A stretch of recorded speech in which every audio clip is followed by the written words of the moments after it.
이 사건이 실제로 있었던 사건이기도 하고 논란이 많이 되고 있는 그런 사건 중에 하나인데 사건이 이제 어느 시각에서 바라보느냐에 따라서 굉장히 민감한 소재일 수 있는 건 사실이고요. 그래서 저도 처음에는 조금 주저했던 게 사실인데 동일한 사건을 어느 각도에서 보느냐에 따라서 좀 되게 다른 이야기를 많이 할 수 있다라고 생각을 했어요. 그리고 이 아프간이라는 미지의 땅 그리고 탈레반이라는 정말 우리가 알지 못하는 어떤 굉장히 잔혹한 어떤 집단에 대한 우리가 그 사람들을 상대로 해서 우리가 우리 국민의 어떤 생명을 지켜서 다시 한국으로 같이 와야 되는 그런 사명을 가진 그 직분을 수행해야 되는 공무원, 넓게 말하면 어떤 국가의 책임 이런 것들에 대해서 조금 이야기를 풀어보면 좀 한국에서 기존에 다루던 영화들하고 좀 다른 이색적인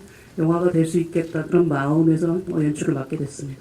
일단은 저는 그 민감한 사안을 떠나서 감독님이 하자고 그래서 무조건 한다고 그랬습니다.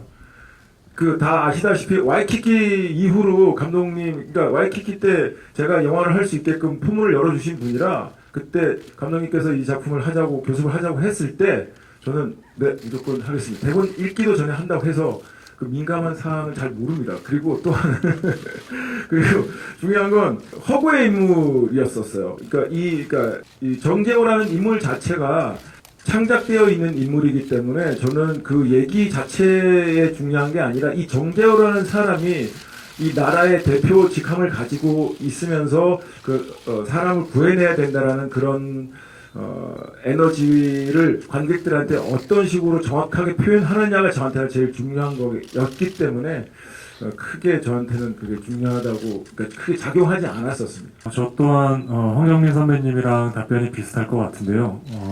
실화를 바탕으로 했지만 박대식이라는 인물도 허구의 인물이고 이 인물 또한 사람이기 때문에 자국민을 구하고 또 사람을 구해야 하는 역할이기 때문에 그거에 대해서 더 생각을 하고 그 시선으로 바라봤습니다, 작품을. 그래서 특별히 이런 민감한 소재라고 해서 이거를 어떻게 좌지우지하고 이런 거는 없었던 것 같습니다. 앞에서 다 말씀해 주셨어요. 죄송합니다. 어쨌든 실화를 바탕으로 해서 아주 요만큼의 부담이 없었다고 하면 거짓말이겠지만 그래도 그 카심이라는 창작된 인물이 주는 매력이 저한테 더 크게 다가왔던 것 같습니다. 오히려 그 배역을 포커스로 보고 덤벼들었던 것 같고요. 거기에 또 현빈 형도 있었고 황정민 형님도 계시고 임철회 감독님도 계시고 그래서 캐릭터 자체가 너무 욕심이 났었습니다. 협상이 아직 안 끝났지 않습니까? 지금 작전 들어가면 제일 먼저 교도관이 위험하다고. I will send you to hell first. 안 돼! 저는 포기할 수 없습니다.